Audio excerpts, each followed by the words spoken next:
약 반발 더 깊게 들어가는 뉴스 프레스룸입니다. 우리나라 9살 이하의 영유아 어린이 중에 43%, 조금 과장해서 2명 중에 1명은 이미 코로나에 걸렸다고 합니다. 이 소아 백신 접종 예약률이 1.3%라는데 이미 다들 천연항체를 갖고 있어서 그런 건 아닐까 하는 생각도 드네요. 프레스룸 지금 시작합니다. 청와대가 오늘 고위 공직자 재산 공개에 맞춰서 문 대통령 임기 동안의 총 수입 그리고 지출 규모를 공개했습니다. 윤석열 인수위 그리고 측근들의 재산도 일부 공개됐는데 잠시 뒤 알아봅니다. 안철수 위원장의 총리직 고사 이후 총리 인선의 속도가 붙고 있습니다. 한덕수 전 총리가 유력 후보로 거론되는데 잠시 후 이 소식 짚어봅니다. 새로운 물결의 김동연 대표, 국민의힘에선 유승민, 홍준표 의원이 출마를 선언하면서 거물급 인사의 등장이 이어지고 있습니다. 한편 민주당에선 이재명 상임고문이 움직이는 듯한 모습도 감지가 되고 있는데요. 이 내용 잠시 후 짚어보겠습니다.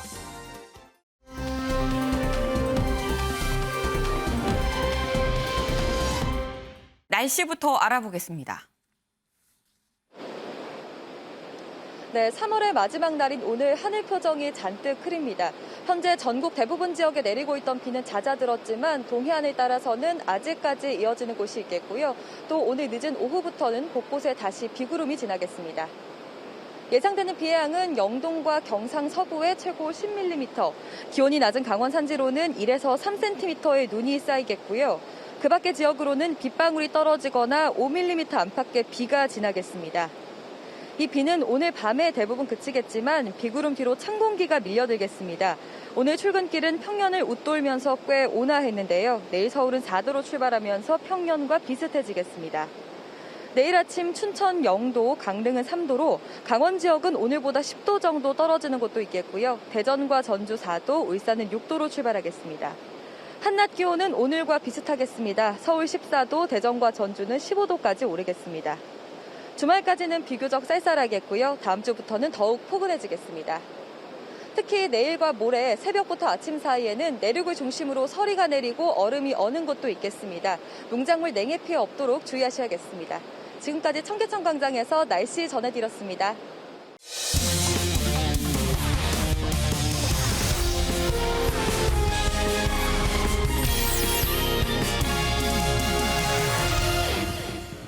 네, 즐거운 큐시트웨이 시간이 돌아왔습니다. 오늘의 첫 번째 아이템 유호정 기자가 준비했죠? 네, 맞습니다. 첫 번째 아이템.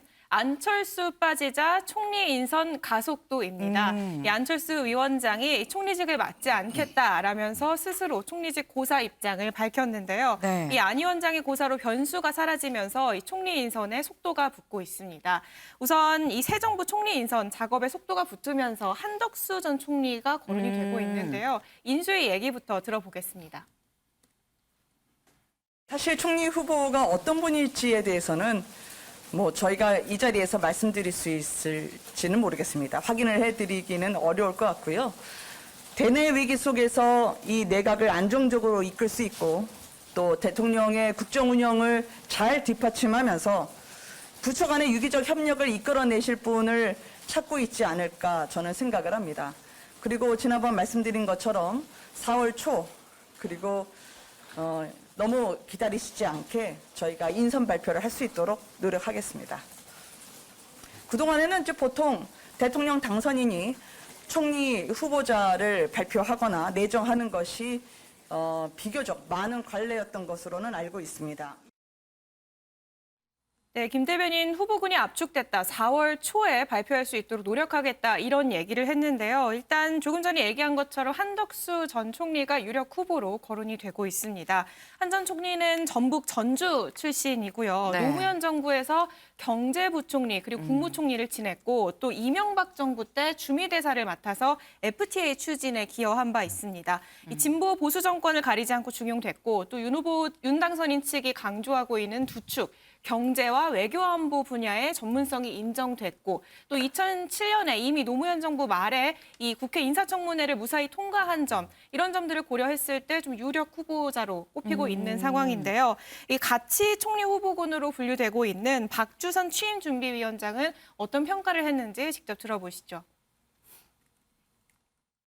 그분은 뭐 좋은 분이죠. 훌륭한 분이고. 네. 그런데 그 언론을 보면은 그분이 이제 경제 전문가이기 때문에 뭐 윤석열 정부는 경제에 방점을 둬야 되기 때문에 경제총리가 돼야 한다 그러는데 총리는 경제만 가지고는 조금 안 되지 않느냐. 국정이 경제만 있는 건 아니거든요. 그래서 전반적으로 내각을 통솔할 수 있는 리더십이 있는 사람이고 또 국회와의 원만한 관계를 유지할 수 있는 사람 그리고 또 국민통합과 지역화합의 적정한 사람이라고 평가받는 사람 이런 사람들이 좀 후보군이 됐으면 하는 생각은 있습니다. 청문회 과정에서 결점과 하자가 없는 후보고 경륜과 또 능력과 자질이 겸비된 후보라고 그런다면 야당도 반대 못할 겁니다. 그게 정치인 출신이냐 관료 출신이냐 하는 문제하고는 전혀 청문회 통과나 또는 국회 표결에 동의를 얻는 것과는 관계가 없다고 저는 봅니다.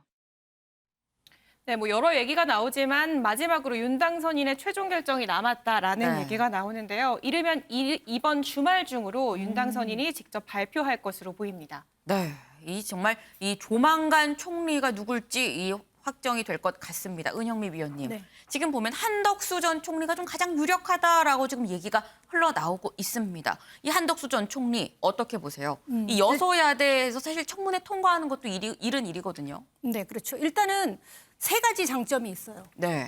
경제통, 경제와 안보를 특히 모두 경제와 외교를 모두 갖고 있는 강점이 있죠. 네. 그다음에 통합, 호남 지역 출신인데다가 그다음에 진보 보수 정권에서 모두 직을 했어요. 어떤 역할을 했어요. 그러니까 네. 통합에도 적절하고 그다음에 네. 안정. 일단 윤 당선인이 지금 정치 신인이기 때문에 약간 불안한 모습도 있는데 네. 안정적인 국정 운영 능력을 보여줄 수 있는 해봤던 인물을 사람이니까. 총리로 했다. 옛날에 노무현 전 대통령도 사실 약간 불안한 측면이 있었는데 그때 총리를 고건 전 총리라고 또 안정적인 분을 좀 이렇게 총리로 기용했었거든요. 그런 네. 측면이 있다는 점에서 굉장히 좀 긍정적이에요. 그리고 또 하나 마지막으로 이제 청문회 통과형. 네.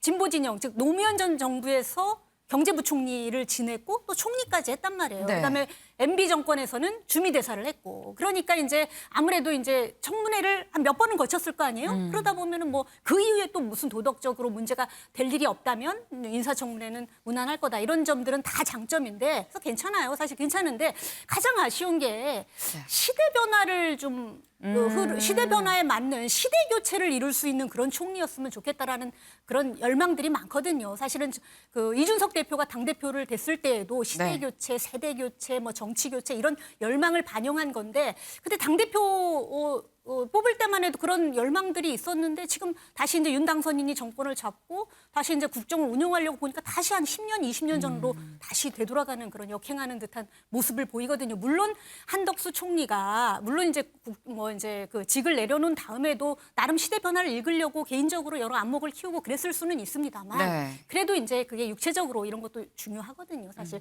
새로운 젊은 사람들이 또 젊은 시대 변화를 금방 네, 읽기도 네. 하고 이렇기 때문에 제 생각에는 5, 60대 정도 되는 젊은 뭐 정치인이 됐건 뭐가 됐던 그런 사람이었으면 좀 좋지 않았을까. 미래지향적인 시각이 담길 수 있으면 좋지 않았을까 했는데 그런 부분이 좀 아쉽다. 이런 말씀을 네. 드리고 싶습니다. 지금 이 장점, 단점을 다 말씀을 해주셨어요. 지금 장점으로는 그래서 경제 외교통이기도 하고 통합 차원도 되고 또 이 안정적으로 능력도 사실 보여준 바가 있다. 하지만 또 따지고 보면은 전 정권의 이 총리를 했었던 사람이 지금 한참 지나서 지금 다시 총리를 하는 게 과연 맞는 거냐라는 말씀도 같이 주셨는데 지금 이런 상황이 안철수 인수위원장이 총리직을 고사하면서 지금 한덕수 전 총리 카드가 지금 급부상을 한 상황입니다. 그런데 이 안 위원장이 총리직을 고사하고 방향을 튼 게 이 당권이거든요. 그러다 보니까 유호정 기자. 이준석 대표가 상당히 좀 신경이 쓰이지 않을까 하는 생각이 듭니다. 네, 이 안 위원장이 당으로 돌아가겠다라고 얘기가 나왔을 때 사실상 네. 당권 도전이다라는 해석이 붙었거든요. 네. 그러면서 이준석 대표로 시선이 쏠렸습니다. 우선 안철수 위원장의 입장부터 듣고 오시죠. 당권이라는 게 지금 이준석 대표 임기가 내년이니까요. 지금 당장 그 생각을 하고 있지는 않습니다. 저는 앞으로 어떤 일을 하는 것이 좋은가? 저는 그 당의 지지 기반을 넓히는 그런 일들 그리고 또 정권이 안정될 수 있는 그런 일들에 제가 공헌을 할 수 있는 바가 많다고 생각합니다. 네, 합당 얘기가 나왔을 때부터 뭐 공동대표 얘기가 나오기도 했고요. 특히나 네. 안 대표와 이 대표 둘은 정치적 앙숙으로 꼽히는 사이입니다. 그쵸. 이래서 안 위원장이 당으로 복귀를 하면은 둘 사이에 불편한 동거는 불가피한 상황인데요. 이 대표 어제 안 위원장이 당으로 복귀하겠다고 했는데 어떤 역할을 맡게 될 것으로 보이냐라는 질문을 받았거든요. 네. 그런데 이 대표가 여기에 저는 우선 어떤 당으로 돌아오시는지가 되게 궁금하다라는 반응을 내놨습니다. 네. 그러면서 인수위가 마치면 합당이 완료됐을 텐데 안철수 대표와 긴밀히 상의해서 어떤 활동할 수 있는 공간을 만들어 보겠다라고 덧붙였는데요. 일각에서는 안 위원장의 뭐 6.1 지방선거 역할론도 제기가 됐거든요. 네. 여기에 대해서 이 대표는 좀 선을 긋고 나서는 이 모습입니다. 중차대한 선거이기 때문에 네. 그러려면 인수위에서 좀 빨리 복귀를 하셔야 한다. 그런데 인수위가 5월 초까지는 일이 많기 때문에 아무래도 어렵지 않겠냐라며 그 가능성을 일축하기도 했습니다. 네, 사실 이준석 대표 입장에서는 이 본인 자리에 약간 위협을 느낄 수도 있는 좀 상당히 좀 그런 상황입니다. 근데 이건 말고도 지금 이준석 대표가 장애인 시민단체랑 지금 이 대립구도로 짜이면서 좀 굉장히 곤혹스러운 입장이 아닌가 싶어요. 네, 맞습니다. 우선 전자녀는 그제 인수위를 만난 이후 어제부터 이 지하철 출근길 시위를 잠정 중단했습니다. 대신 삭발투쟁을 진행을 하고 있는데요. 네. 이들이 요구하는 건 이동권 보장과 관련한 인수의 명확한 답변과 이준석 대표의 사과입니다. 직접 들어보시죠. 그래서 다시 한번 이준석 당대표에게 말씀드리겠습니다. 전국장애인차별철폐연대는요, 권력을 탐하는 조직이 아니라 권리를 쟁취하는 조직입니다. 어떤 일이 있더라도 무시되는 장애인들의 기본적 권리에 대해서는 저희는 그것을 차별이라고 생각하고 저항하겠습니다. 이준석 대표가 2호선은 이 순환선이기 때문에 안 탄다고 이렇게 이야기하시길래 그 기대에 맞추어서 저희는 2호선도 타겠습니다. 공개 사과하십시오. 이준석 당대표가 공식적으로 사과하지 않는다면 2호선과 5호선과 모든 호선들을 골고루 탈 것을 말씀드리겠습니다. 네, 뭐 2호선도 타겠다 이런 얘기가 나온 이유가요. 사실 네. 이 시위를 둘러싸고 좀 시민들의 불편한 시각도 있었던 것도 사실입니다. 그런데 네. 이준석 대표가 이런 시위가 일어나게 된 배경에 대한 좀 이해보다도 좀 날선 반응으로 일관하면서 갈등의 골이 깊어진 상황이었거든요. 특히 이 발언 중에서 이들이 서민 주거 지역을 광통하는 3, 4호선만 좀 대상으로 삼고 있다. 이런 얘기가 나오면서 이들이 굉장히 강하게 반발을 했습니다. 그 맥락에서 제대로 사과하지 않으면 2호선을 포함한 모든 노선으로 시위를 확대하겠다. 이런 주장이 나온 건데요. 하지만 이준석 대표 사과할 생각 없어 보입니다. 네. 이 삭발식 그리고 이 요구가 끝난 이후에 페이스북에 글을 올렸는데요. 네. 사과할 생각이 없다. 2호선은 타지 말라. 경고한다라고 직접 밝혔습니다. 이 시위는 일단 멈췄지만 말선 발언으로 인한 갈등의 골은 조금 더 깊어지고 있는 모습입니다. 네. 이준석 대표 얘기도 직접 들어보시죠. 우리가 이동권 문제에 있어가지고 이분들이 진짜 요구하는 것이 있다면은 네. 정치권을 상대로 예를 들어 정치권에 내 말을 들어달라라고 한다든지 우리 요구사항은 이거다라고 하는 것은 아무리 표현이 과격하고 아무리 표현이 좀 그 불편을 야기한다 하더라도 사회적으로 용납이 되죠. 여기에 있는 시민들의 최대 다수의 불편을 야기해가지고 이것을 제가 그래서 볼모 삼는다 표현했거든요. 볼모를 삼아가지고 정치권이 말을 듣게 한다라고 하는 방식은 이건 제가 문명적이지 않다고 한 겁니다. 이번에 뭐 2호선에서 시위하겠다고 이제 하시던데요. 이번에는 그 근거가 뭐냐면 이준석이 사과하지 않으면 2호선에 시위하겠다래요. 이거는 무슨 논리적 개연성입니까? 네, 지금 들어보셨지만 이준석 대표 사과할 생각이 없다는 게 입장입니다. 그런데 이준석 대표는 사과할 생각이 없는데 인수위는 사실 며칠 전에 이 직접 시위 현장에 가서 저 장애인 이 시민단체 직접 만나지 않았어요? 네, 맞습니다. 뭐 직접 만나기도 했고요. 인수위에서 지금 매일 브리핑을 하고 있잖아요. 네. 여기서 좀 비슷한 언급이 나오기도 했는데요.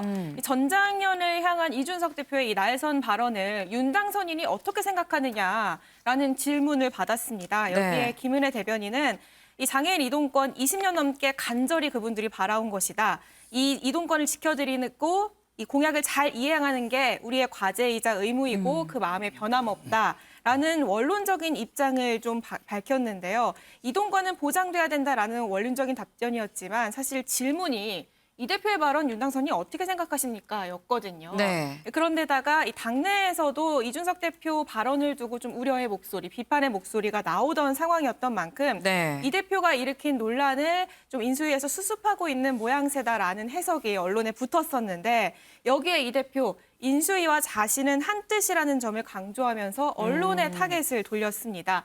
이 김은혜 대변인의 답변이 나온 이 브리핑 종료 10분 뒤에 네. 이 페이스북에 글을 올렸어요. 근데 이 대표 언론이 갈라치게 하려고 계속 인수위에 이런저런 질문을 하나 본데 김은혜 대변인이 언급한 저 공약을 만든 게 바로 나다라고 적었습니다. 네.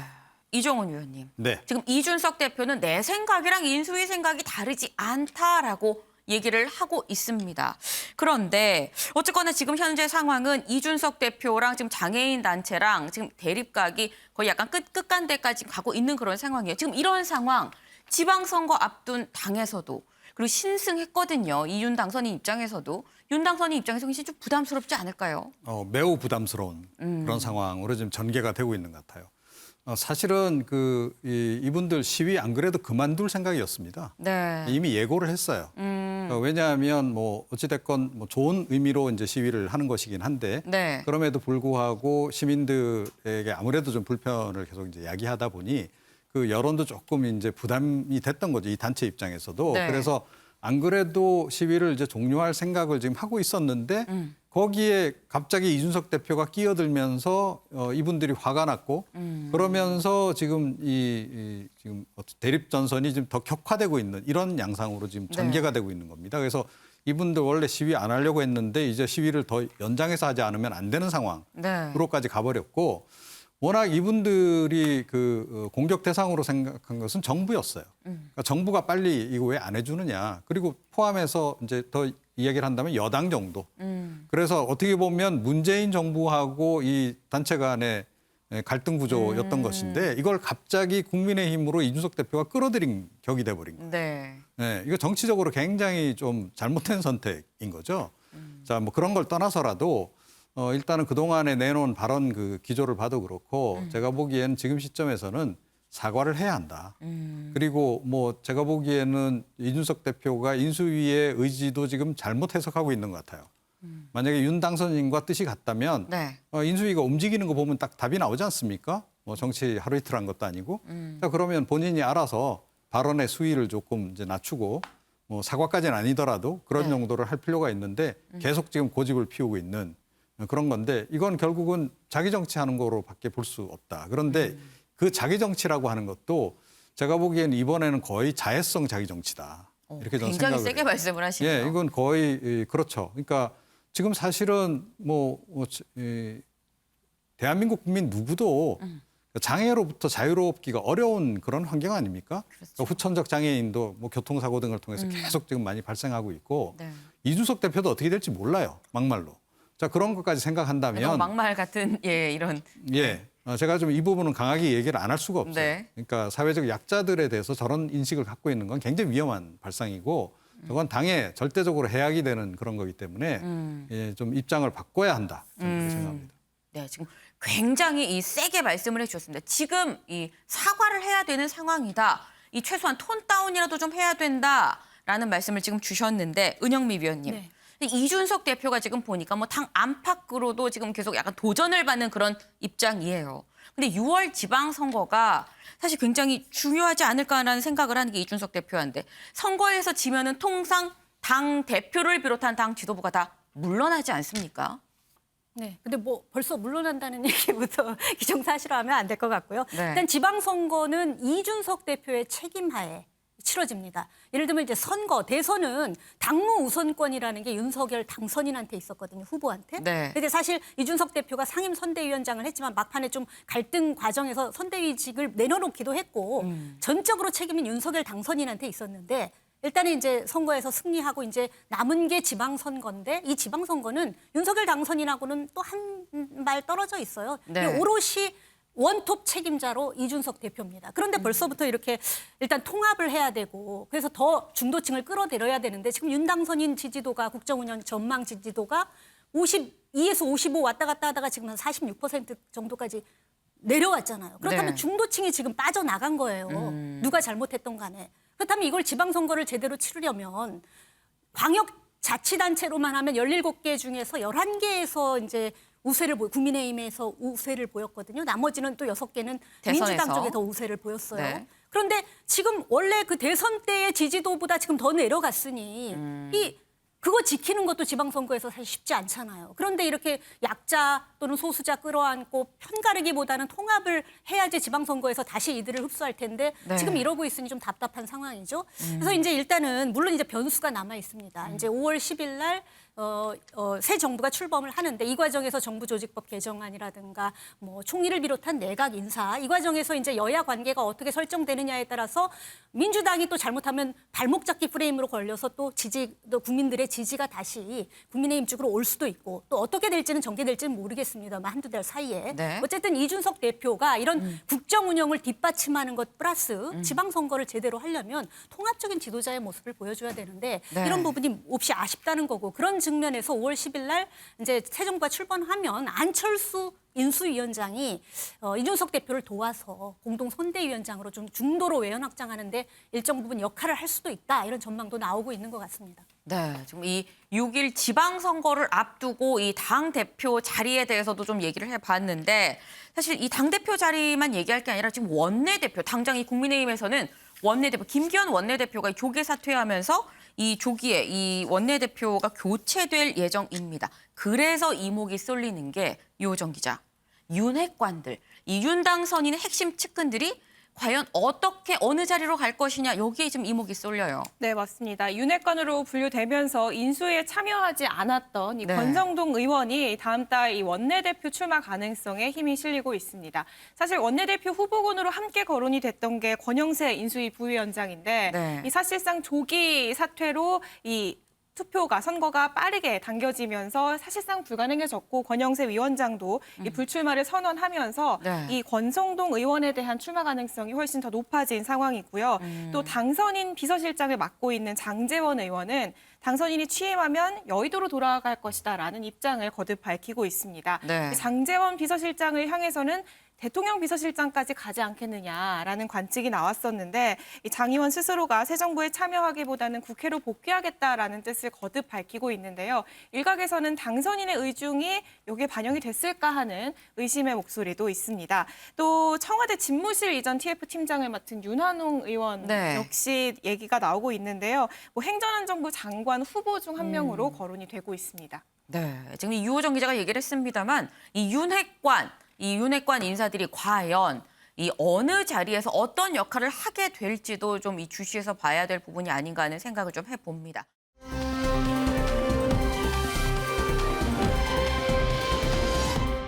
다음 아이템 이수아 기자가 준비했네요. 네, 오늘 재산 공개된 내용 다뤄보도록 하겠습니다. 네. 제가 준비한 이번 아이템 제목은요. 이 문 대통령 재산 22억, 빌린 돈 11억, 눈길입니다. 이 정부 공직자윤리위원회가 고위공직자 정기재산 신고 내역 공개했습니다. 당연히 문재인 대통령도 여기에 포함이 됐고요. 네. 이 마지막 임기 중 마지막 재산 신고에서 지난해 말 기준 21억 9,100만 원을 신고했습니다. 네. 이 전년보다 1억 1,400만 원 정도 증가한 수치인데요.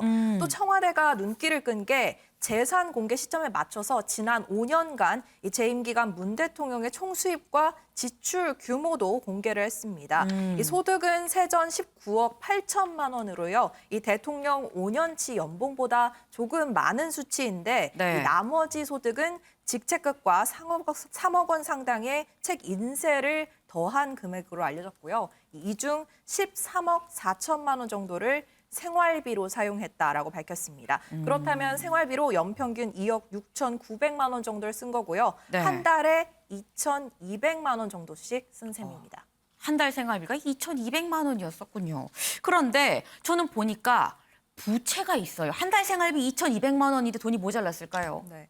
이 문 대통령 부부 채무 전년에는 1억 9,200만 원 정도였습니다. 네. 그런데 올해 신고를 하면서 지난해 내용을 보니까 16억 8,100만 원 정도로 증가한 것으로 알려졌습니다. 이 1년 사이에 14억 8천만 원 정도의 빚이 새로 신고된 셈이죠. 갑자기 이렇게 빚이 늘어난 이유 이미 뉴스로 접하셨겠지만 이 문 대통령이 퇴임 뒤 살게 된 양산 사저 매입 그리고 건축 비용 때문에 급하게 돈이 필요했다고 합니다. 네. 이 원래 소유하고 있던 이 매곡동 사저가 좀 팔렸다면 돈 문제가 쉽게 해결됐겠지만은 그게 팔리기 매각되지 않은 상황에서 건축 비용을 마련해야 했기 때문에 이 빚이 늘어났다라는 것이 청와대의 설명인데요. 이 문 대통령 명의의 금융기관 채무가 최대 한도로 빌렸다고 합니다. 그래서 3억 9천 정도고 이 네. 김정숙 여사 명의 앞으로 사인 간 채무가 11억 원 정도가 잡힌 것으로 확인됐습니다. 이 사인 간 채무가 사실 이 대통령 이 재산 내역에서 보이는 게 자주 네. 있는 일은 아니잖아요. 그래서 그쵸. 질문이 이어졌고 이 통 큰 채권자 11억을 한 번에 빌려준 사람 누굴까 관심이 갔는데 네. 이 청와대 관계자는 이 돈을 빌려준 사람은 김 여사와는 따로 이해관계가 없는 사람이다라는 부분을 밝히면서 이자 비용도 다 지급했고 현재는 옛 사저가 팔리면서 이 채무관계 모두 해소됐다라고 밝혔습니다. 참고로 이 매곡동 사저는 최근 26억 원 정도에 매각된 것으로 알려지고 있습니다. 네, 우리가 이렇게 문재인 대통령 내외의 이 씀씀이부터 이 한 달 생활비까지를 알게 될 줄은 몰랐는데 은영미 위원님, 네. 지금 보면은 좀 의외예요. 이 생활비를 공개를 했습니다. 굉장히 좀 이례적인데 글쎄 이게 제 생활비까지 공개한 이유가 결국은 옷값 논란을 의식한 건가 싶기도 하고요. 그랬다고 봐야 되겠죠. 아무래도 이제 그 19억 정도가 들어왔는데 세금 빼니까 이제 13억 4,500만 원 정도 남았다는 거 아닙니까? 네. 그래서 제가 이제 계산을 해보니까 월 한 2천 얼마가 되더라고요. 2천만 원이 좀 넘더라고요. 네. 그러면은 그걸 2천만 원을 다 이제 주거비는 필요 없잖아요. 청와대에서 사니까 식비도 물론 만찬을 뭐 이제 개인적인 사람들을 청와대에 초청해서 할 경우 식비가 좀 들기도 하지만 또 대통령이 외부에서 식사하는 경우가 많기 때문에 물론 네. 이제 뭐 자녀가 좀 들어와서 살기도 했지만은 어쨌거나 그렇기 때문에 그렇게 많이 들 수는 없는데 네. 2천만 원은 꽤 많거든요. 그럼 계산을 해보면 네. 옷을 178벌이라고 보여진 것만 사진으로 나타난 것만 네. 김정숙 여사의 옷이 178벌 물론 이제 액세서리도 있고 구두도 있습니다. 그거 빼고 178벌을 5년으로 나눠 보니까 한 달에 3벌 정도 샀다고 봐야 되겠더라고요. 근데 한 달에 뭐 100만 원, 200만 원짜리라고 하더라도 3벌 하면은 뭐 대충 나오잖아요. 그러면 2천만 원의 생활비에서 뭐 옷값을 사비로 지출했다면 얼마겠다. 대충 이렇게 저는 이제 이해는 되는데 네. 그런 거를 이제 계산해 이제 감안하고 이렇게 생각하시라 하고 이제 청와대에서 그렇게 거기까지만 공개했을 수도 있는데 근데 또 네. 이제 의심을 갖는 사람 입장에서는 그것도 의심스러워. 아니 생활비가 월 2천만 원 좀 넘는 건데 그게 거기서 옷값이 얼마라는 얘기 하지 않았지 않느냐. 그렇게 또 생각할 수도 있거든요. 그럴 수도 그러니까 있죠. 의심을 갖기 시작하면 계속 이제 의심이 되는 거예요. 정확히 이게 생활비 뭐 예를 들면 13억 중에서 뭐 얼마가 옷값 이렇게 이제 공개하라는 건데 제가 보기엔 이런 거는 만약에 사비가 진짜라면 이런 거는 좀 과도한 요구라고 생각을 하고요. 다만 이 문제가 옷값이 궁금한 것도 있지만 네. 옷값을 비롯해서 과연 김정숙 여사의 옷값을 비롯해서 특활비 정부의 세금, 아니 그러니까 국민들의 세금과 공금에서 얼마나 썼느냐 이런 것들이 궁금한 거잖아요, 사적으로. 네. 그러니까 사실은 이게 이 의혹, 이 논란의 본질은 특활비를 공개하라예요. 청와대 특활비를 공개하라. 그리고 법원에서도 1심에서도 결론을 낸 게 아주 이제 안보라든가 공개되면 좀 안 좋은 것들만 빼고 실명을 가린다든가 해서 네. 공개하라는 건데 그런 사정을 모르고 아무리 법원 판사가 그런 거 모르고 그렇게 판결을 내렸겠습니까? 그다음 공개를 하라는 건데 근데 항소를 했거든요. 그런데 문재인 대통령이 2017년도에 박근혜 정부에 문제가 됐을 때 그때도 청와대 특활비라든가 특활비는 앞으로 투명 공개하는 게 맞다라는 입장을 밝혔어요. 그렇다면은 옷값 논란을 차치하고 이번에 청와대 특활비를 공개하라는 법원 판결이 내려졌다면 저라면 문재인 대통령이라면 물론 이제 검찰도 안 공개하고 국회도 안 공개하는데 왜 청와대만 공개해야 되느냐. 아직 법으로 공개하라는 법이 있는 것도 아닌데 네. 이렇게 할 게 아니고 어차피 입장은 앞으로 공개되는 게 바람직하다라는 입장이라면 선제적으로 이번에 하는 거예요. 가릴 거 가리고. 그럼 앞으로 국회라든가 검찰이라든가 할 말이 없게 되잖아요. 그러면 국회에서도 법과 제도를 뒷받침해서 앞으로 특활비를 아주 중요한 부분만 빼고 공개하도록 법 제도를 고칠 수도 있는 거거든요. 왜 이러시지 않는지는 저도 좀 궁금하긴 합니다. 네, 지금 이 말씀을 주신 게 글쎄요, 이 특활비 공개하는 게 오히려 더 이 난관을 좀 해소하는 거 아니겠느냐라는 말씀이랑 같이 이 생활비를 공개했음에도 불구하고 계속해서 의심은 꼬리에 꼬리를 물고 나오고 있다라고 말씀을 또 주셨습니다. 실제로 이 김정숙 여사의 옷감 논란은 갈수록 더 커지고 있는 그런 모습이에요.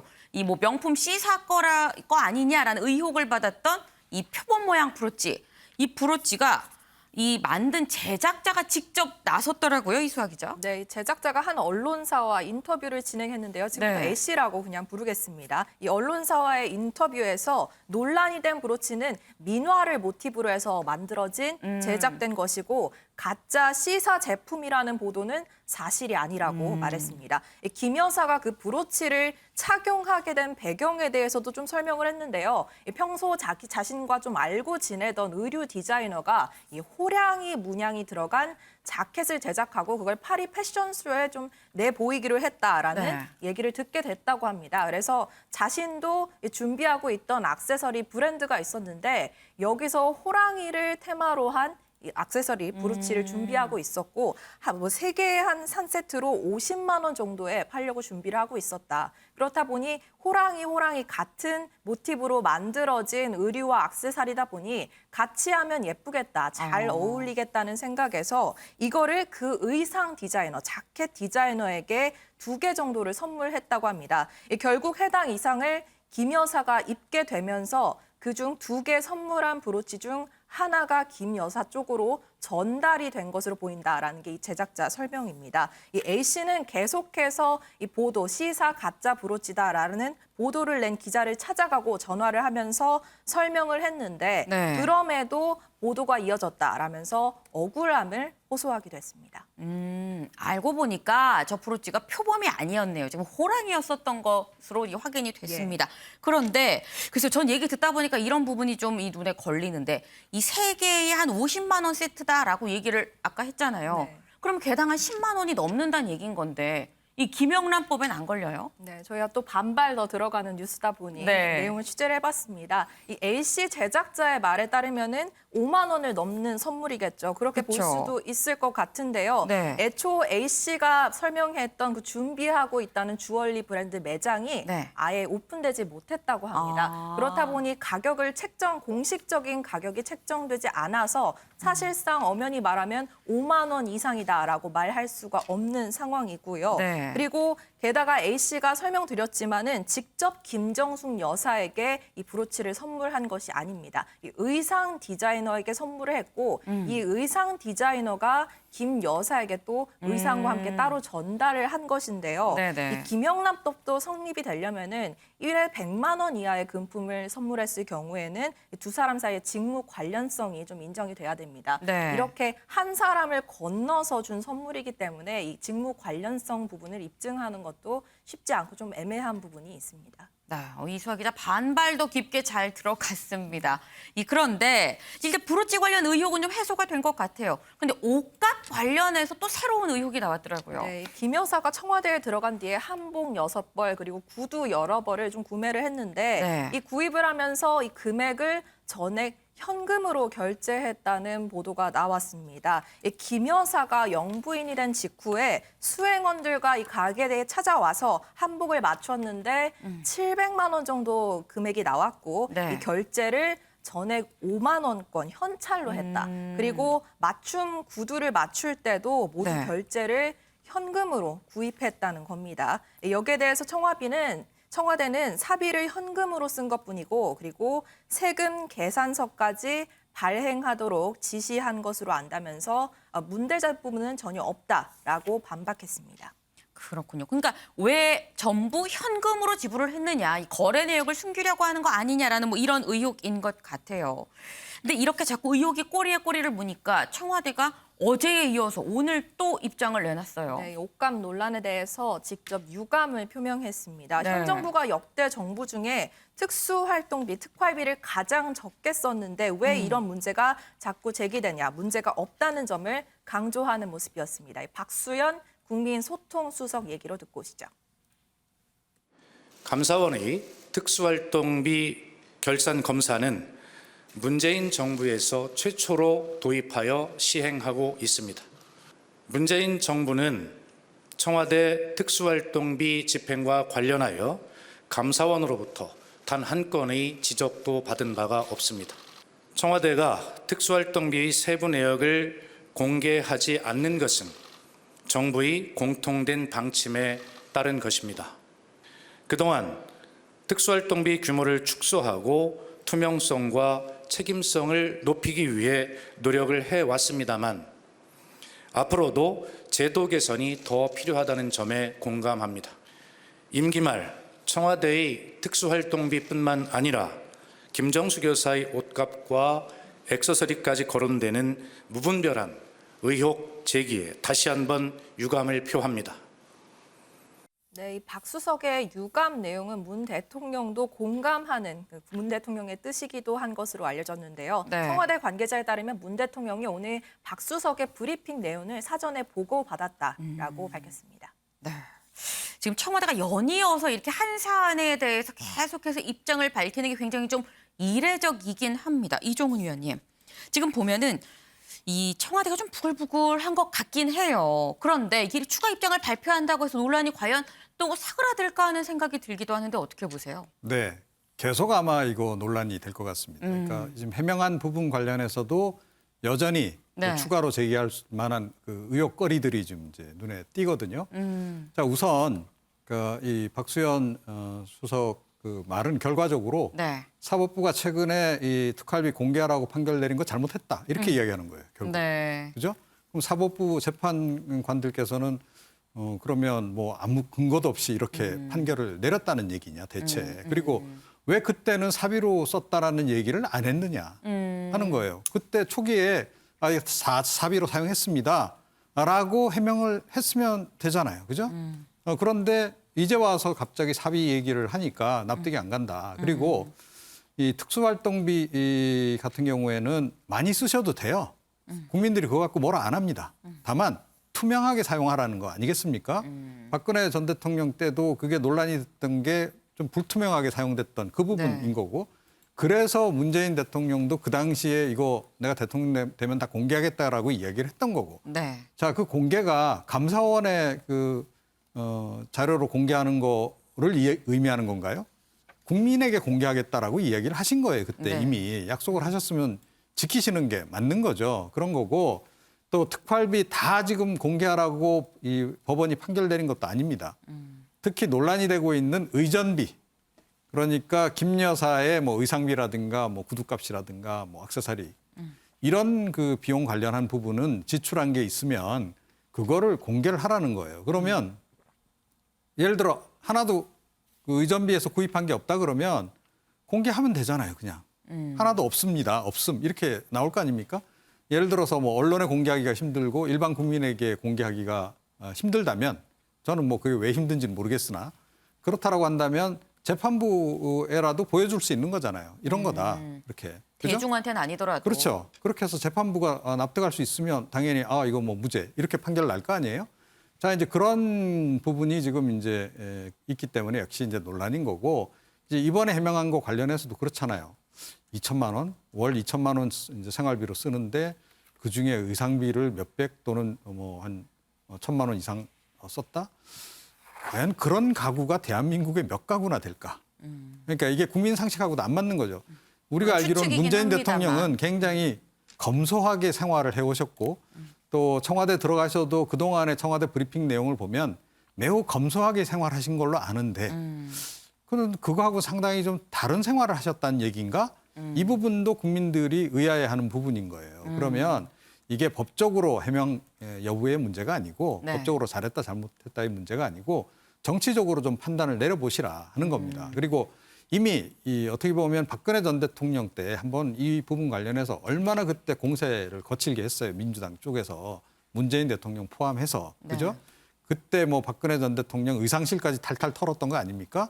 자, 그런 이제 어떻게 보면 업보가 있는 거다. 그래서 이거 문제 제기하는 것에 대해서 불평할 일이 아니다. 이렇게 좀 말씀드리고 싶습니다. 네, 지금 저희 이 논설위원 두 분이 다 공통적으로 하시는 말씀이 이게 공개하기 전까지는 사실 논란은 계속될 수밖에 없다라는 말씀을 지금 하고 계십니다.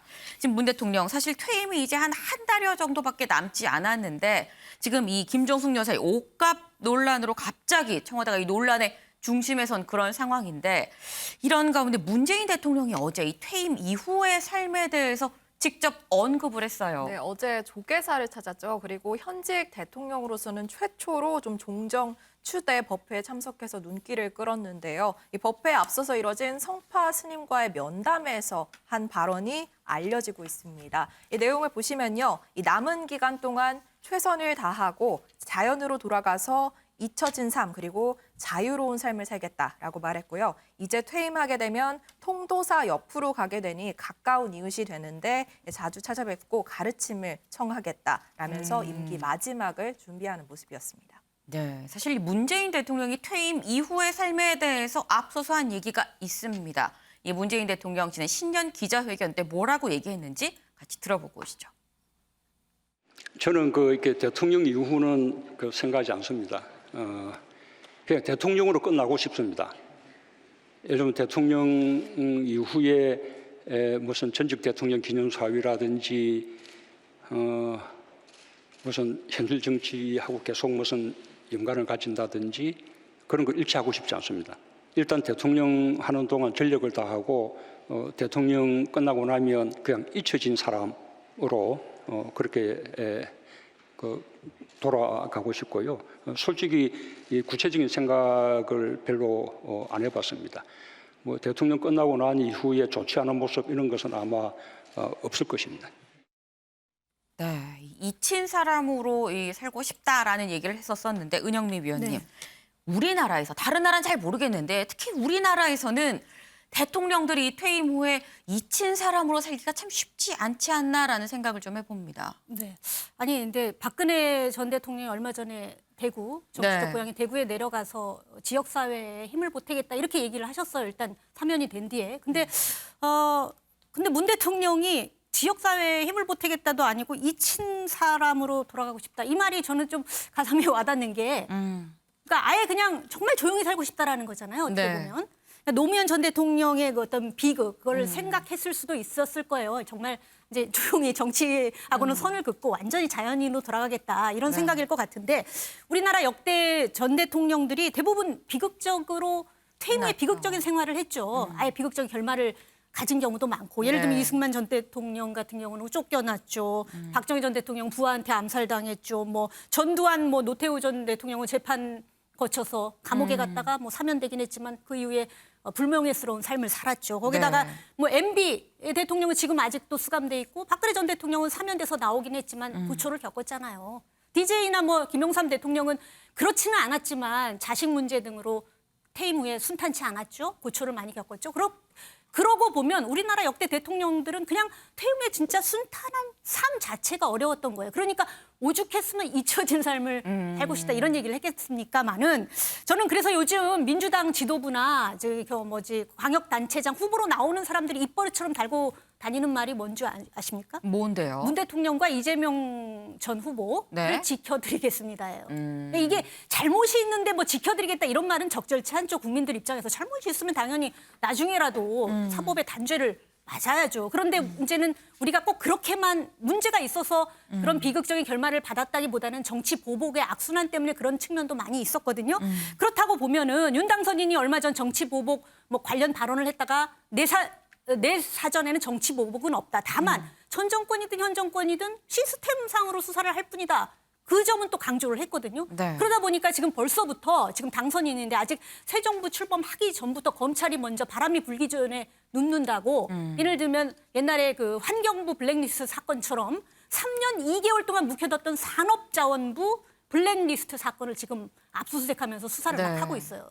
잘못한 건 당연히 수사를 해야 되고 정권이 끝났더라도 당연히 밝혀야 됩니다. 부패가 있다면 밝혀야 되는데 문제는 이런 것들이 과도할 경우에는 어디까지가 정치 보복이고 어디까지가 시스템 수사인지는 알 수 없다라는 거죠. 그렇기 때문에 저는 벌써부터 이제 검찰이 그동안은 살아있는 정권에 맞서지 못하고 수사를 안 하다가 이제 와서 당선인 코드 맞추기로 이제 수사를 막 하고 있는데 이런 코드 그러니까 문제가 있으면은 밝힌다, 수사한다라는 차원이 아니라 코드 맞추기식 수사라면 이번 검찰의 이런 모습도 굉장히 믿기 어려운 게 아닌가. 그동안 문재인 정권에서 했다는 검찰 개혁은 다 헛거 아닌가 이런 생각도 들고 문제가 있을 때 해야죠. 살아있는 정권에는 수사 못하다가 정권 지나가면 그때 수사하는 그런 검찰의 행태부터 고쳐야 된다고 생각하고 그렇게 보면 문재인 정권의 그 검찰 개혁도 사실은 잘못된 거 아닌가 이런 생각도 듭니다. 네, 상당히 좀 이 뼈 있는 말씀을 좀 해주셨습니다.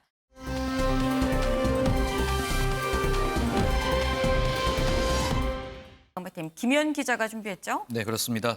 제가 준비한 아이템은 거물급 속속 등판, 이재명 다시 움직이나입니다. 네, 그동안 이제 출마 여부를 두고 좀 고민하던 후보들이요. 오늘 뭐 무슨 날인지 모르겠지만 전부 다 출사표를 던지면서 굉장히 여야 가릴 것 없이 출사표를 던지는 날이었습니다. 일단 경기도지사 쪽 보면은요. 전국구 인지도 갖고 있는 이 유승민 의원과요. 대선에 출마했던 새로운 물결의 김동연 대표 그리고 민주당 안민석 의원까지 모두 3명이 한꺼번에 출사표를 던지는 날이었습니다. 이 출마 선언 모습 함께 보고 오시겠습니다. 단호하게 결단했기에 승리했고 그래서 백성을 지켰던 존경하는 이수신 장군의 결기의 리더십을 되새기며 저 안민석은 오늘 경기도지사 선거에 출마하고자 합니다. 경기도에서 진다면 민주당과 대한민국 민주주의는 어찌 되겠습니까? 민주당 자강을 주도할 수 있는 민주당다운 후보를 내야 합니다. 저 안민석 민주당 이름으로 승리하고 민주당과 함께 경기도청으로 들어가겠습니다. 저는 경기도지사 선거에 출마합니다. 경기도에서 반드시 이기는 선거를 하겠습니다. 이번 선거에서 제가 승리하면 3가지 중요한 의미를 갖습니다. 첫째, 새로 출범할 윤석열 정부가 독선에 빠지지 않도록 견제가 됩니다. 둘째, 이재명과 함께한 경기도에서 김동연이 약속을 지키게 됩니다. 셋째, 정치 교체가 본격화될 것입니다. 저 유승민은 경기도지사 선거에 도전하겠습니다. 그동안 깊이 생각했고 이제 저의 마음을 확고히 정했음을 보고드립니다. 23년째 정치의 한복판에서 바람과 서리를 맞으며 키워온 저의 모든 역량을 쏟아부어 경기도를 위해 대한민국을 위해 저를 바치겠다는 약속을 드립니다. 네, 오늘 저희가 발표 순서대로 이제 영상을 좀 보여드렸는데요. 네. 일단 저희가 조금 짧게 정리를 드리면 김동연, 안민석 의원 같은 경우에는 일단은 경기도에 오래 살았다, 50년 이상 살았다 이 연고와 인연을 좀 강조하는 모습을 보였습니다. 네. 국민의힘 유승민 전 의원 같은 경우에는 조금 전인 이 3시에 이제 발표를 했는데 유승민 전 의원 같은 경우에는 이 TK 정치인이다 보니까 이 가능성이 나왔을 때부터 이 경기도랑 연고가 없는데 왜 출마하냐 이런 비판을 좀 많이 받아왔거든요. 오늘 기자들이 이제 기자회견에서도 질문을 던졌는데 유승민 전 의원 같은 경우에는 경기도와 연고 없는 거 맞다 이렇게 이야기를 했는데요. 그런데 경기도 뭐 연고 없는 사람 나 말고도 굉장히 많이 사는 지역이다 이렇게 이야기를 하면서요. 경기도와 연이 없는 게 결격사유는 아니다. 이렇게 어느 정도 좀 정면 돌파하겠다는 의지를 보여주기도 했습니다. 경기도만 봤을 때는 출마 지금 선언한 후보들의 이름값으로 봤을 때 거의 미니 대선에 해당하는 빅매치가 이루어질 것으로 보이는 상황입니다. 네, 참 아까 김현 기자가 얘기했습니다만 오늘이 길일인 걸까요? 오늘 다 일제히 이 출마 선언을 했습니다. 아마도 이 4월 2일까지 이 주민등록상 주소를 좀 이전해야 되는 문제가 있다 보니까 좀 오늘 몰린 게 아닌가 싶기도 한데 사실 다들 출마하겠거니 하마평에 오르던 사람들이 지금 다 출마 선언을 했습니다. 그런데 여기서 눈에 띄는 게 김동연 새로운 이 물결 대표가 출마 선언을 하는데 이 옆에 민주당 정성호 의원이 와서 약간 사회자같이 진행을 하더라고요. 네, 그렇습니다. 오늘 김동연 대표 출마 선언 때 이 당사자만큼 주목을 받았던 게 말씀하신 이 정성호 의원입니다. 왜 주목을 받았냐면 이 사람이 이재명 상임고문의 최측근으로 꼽히는 사람이기 때문인데요. 말씀하신 것처럼 저렇게 김동연 대표와 함께 등장을 했고요.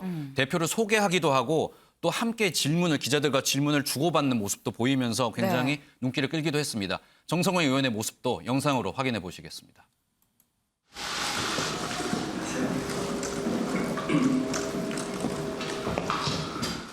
지난 21대 대통령 선거에 또 참여하셨고 선거 도중에 이재명 후보와 정치개혁, 정치혁신과 교체에 공감을 이루어서 본인은 포기하시고 이재명 후보를 그야말로 열정과 의지로 지원했던 전 기획재정부 장관, 부총리셨던 김동연 전 장관께서 본인의 향후 정치 전략에 관하여 우리 국민들에게 말씀을 드리는 시간을 갖도록 하겠습니다.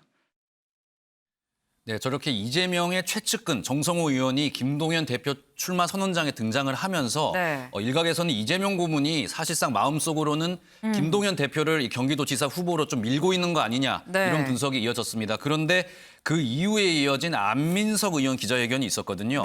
그런데 이 정성호 의원 이때 다시 한번 등장을 했습니다. 저렇게 재등장을 하는 모습인데요. 저희가 결과적으로 말씀을 드리면은 이 안민석 의원 때도 등장을 했고 김동연 대표 때도 정성호 의원이 등장을 했습니다. 다만 저희가 조금 미묘한 온도차를 느낄 수 있었던 게 앞서 보신 것처럼 이 김동연 대표 때는 정성호 의원이 뭐 소개도 하고 이렇게 질문도 주고받는 모습이었는데요. 안민석 의원 때는 저렇게 옆에서 자리를 지키는 모습만 보여서요. 조금 미묘한 온도차를 보이기도 했습니다. 네, 이종훈 위원님. 지금 보면은 글쎄 느끼셨나 모르겠어요. 다들 이제 약간 소위 이른바 뭐 이재명 마케팅을 좀 하고 있는 게 아닌가 하는 생각이 좀 듭니다. 이 이재명 마케팅의 효과 어느 정도나 될 걸로 보세요? 네, 두고 봐야죠.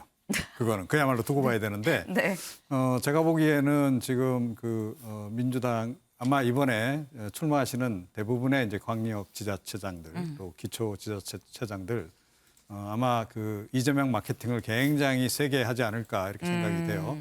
어찌됐건 뭐 패배하긴 했지만 지난 대선에서 상당한 득표력을 이제 보였다 이거 아니겠습니까? 그래서 그 득표력을 잘 활용한다면 그리고 윤석열 당선인이 임기 초반에 국민으로부터 긍정적 평가를 좀 못 받는다면 우리가 다시 승기를 잡을 수 있다 이 생각을 하는 거고 그에 더해서 이재명 고문의 좀 의지도 많이 작동하는 것 같아요. 그러니까 이른바 이심 또는 명심 이런 게 지금 작동하고 있는 게 아닌가. 그래서 본인 입장에서는 아마 뭐 당내 워낙 이제 조직 기반이 그동안에 이제 취약해서 좀 서러움을 당했던 그런 측면이 있기 때문에 이번 지방선거를 통해서 뭐 그야말로 기초의원부터 광역자치단체장까지 최대한 친이계 또는 친명계를 많이 만들어내서 그걸 조직 기반으로 지금 만들어서 어떻게 보면 민주당을 이재명의 민주당으로 완성해가는 이런 방향으로 좀 노력을 해야겠다라는 생각을 하는 것 같고 제가 보기엔 조금 너무 빨리 움직이는 것 같긴 한데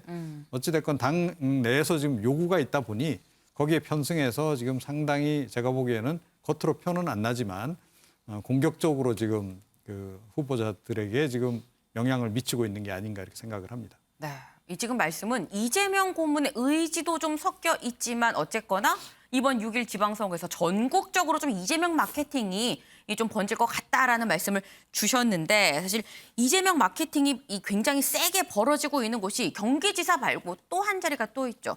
바로 서울시장입니다. 이 민주당 내에서 약간 개파전 같은 느낌도 들어요. 그렇습니다. 말씀하신 대로 이 서울시장 선거에도 이재명 이름이 등장을 하고 있습니다. 지금 송영길 전 대표가 최근에 이 경북의 한 절에 들어가서 좀 칩거 행동을 하고 있지 않습니까? 그런데 이재명계, 소위 이재명의 7인회로 불렸던 이 최측근 의원들이 경북까지 내려가서 송영길 대표를 직접 만난 것으로 알려지고 있습니다. 그리고 이 자리에서 서울시장 선거에 출마를 해라 권유를 이렇게 한 걸로 알려져서 지금 논란이 일고 있는데요. 일단 송영길 대표는 지금까지는 자신의 거취에 대해서는 이 당이 결정할 것이다 이렇게 직접적인 입장은 표명을 좀 거부하고 있는 상태입니다. 하지만 이 송영길 대표를 좀 추대하려는 이재명계 의원들이 송영길 대표를 추대하려는 움직임이 보이자 민주당의 말씀하신 86그룹이라는 다른 계파가 조금 반대 목소리를 내고 있는 상황입니다. 최종훈 민주당 의원이 SNS에 이제 글을 올렸는데요. 여기서 이제 대선에 패배한 사람이 지금 다시 또 서울시장 선거에 나와서는 안 된다. 이렇게 공개적으로 송영길 출마 반대한다 이런 입장을 내놨습니다. 이 문제는 이 최종훈 의원이 전대협 출신으로 같은 전대협 출신의 임종석 전 청와대 비서실장과 굉장히 가까운 사이로 알려져 있습니다. 때문에 일각에서는 이 86그룹이 지금 임종석 전 실장을 서울시장 선거로 좀 미는 거 아니냐, 밀고 있는 거 아니냐 이런 주장이 나오고 있는데요. 이 실제 또 다른 86그룹 관계자는 임종석 실장이 그 송영길 대표보다 서울에 오래 살았고 그리고 서울시에서 부시장까지 했기 때문에 송영길 대표보다는 훨씬 더 명분이 있다. 이렇게 언론 인터뷰에서 밝힌 것으로 전해졌습니다. 또 86그룹뿐 아니라 지금 뭐 조응천, 안민석 의원 같은 다른 의원들도 계속 반대 목소리를 내고 있어서요. 민주당 내부에서 갈등이 좀 커져가고 있는 상황입니다. 그런데 이 김영 기자의 설명을 좀 들어보면 드는 생각이 지금 이재명 고문의 이른바 측근이라고 할 수 있는 의원들의 이 모습, 행동, 이 발언 등을 보면은 결국 이재명 고문이 서울시장은 송영길, 경기지사는 지금 김동연 이렇게 찍은 거 아닌가 싶어요. 네, 그렇습니다. 실제로 그런 보도가 나왔습니다. 네. 이재명 고문이 서울시장에는 송영길 그리고 경기도지사는 김동연을 구체적으로 언급을 하면서 이 내용을 민주당 비대위원들에게 이 뜻을 전했다. 네. 굉장히 꽤 구체적인 내용의 보도가 있었는데요. 일단 민주당 공보국은 절대 이런 일은 뭐 인정할 수 없다면서요. 일단 완강하게 부인하는 모습을 보였습니다. 고용진 이 민주당 수석 대변인 역시 직접 본인이 확인을 해봤는데 네. 비대위원 그 누구도 이재명 고문에게 연락을 받은 사실이 없더라 이야기를 했고요. 또 사실상 지금 뭐 대선에서 낙선한 이재명 고문이 전화를 돌리면서까지 지금 활동에 나서는 게 좀 상식적이진 않다 이야기를 하면서요. 이 이재명 관여 의혹에 대해서는 일축하는 모습을 보였습니다.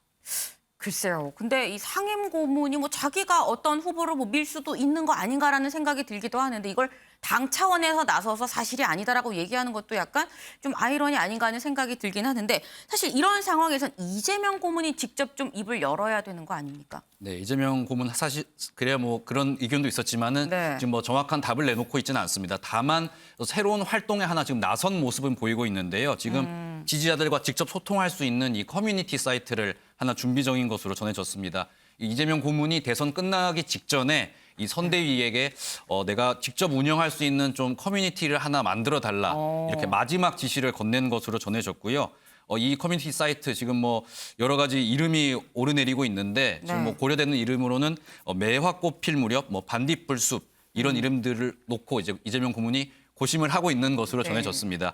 아마 다음 달인 이제 4월 안으로는 오픈이 될 것으로 보이는데요. 이재명 고문 측 역시 이제 커뮤니티 운영을 시작으로 이재명 상임 고문이 정치적 행보에 좀 나설 것이다. 이런 대답을 내놓은 상황입니다. 그리고 윤호중 이제 비대위원장 역시요. 이재명 고문이 지방선거에 직접 출마하지는 않지만 당을 위한 역할을 어느 정도 할 것이다. 이런 의견을 내놓기도 했거든요. 윤호중 비대위원장 이야기 직접 들어보겠습니다. 이재명 상임 고문의 역할은 어떻게 설정하세요? 지방선거 승리를 위해서 당이 필요하다라고 하면 네. 어떤 역할이라도 하겠다. 또 앞으로 상의하자. 뭐 이런 입장이신데 네. 일각에서 이야기하는 것처럼 후보로서 출진을 하는 문제를 거론하기에는 좀 시기가 이른 것 같고요. 지원 유세는 뭐 충분히 있을 수 있는 거 아니냐라는 이야기가 많이 나오던데. 지원 유세에 대해서는 예. 당연히 하시리라고 생각하고 당연히. 있고 또 그런 의사를 가지고 계신 것으로 알고 있습니다. 네, 한때는 뭐 이재명 고문이 직접 출마를 할 것이다. 뭐 이런 가능성도 제기가 됐는데 윤호중 비대위원장 같은 경우에는 그럴 일은 없을 것이다. 명확하게 선을 긋는 모습이었고요. 다만 이재명 고문이 당의 승리를 위해서 어떠한 역할도 하겠다. 이런 입장을 직접 밝혔다면서요. 어떤 이제 정치적 행보에 나설 것이다. 이런 의견을 내놓기도 했습니다. 네, 오늘의 탑 기사를 좀 한번 정해 보도록 하겠습니다. 이 윤석열 정부의 인선이 점점 윤곽을 드러내는 것 같죠. 이 총리로 어떤 사람을 내세우는지도 중요하고 또 이 사람이 국회를 최종 통과할 수 있을지도 좀 중요해 보이는데 그런 면에서 오늘의 탑 기사는 안철수 빠지자 총리 인선 가속도를 오늘의 탑 기사로 결정하겠습니다.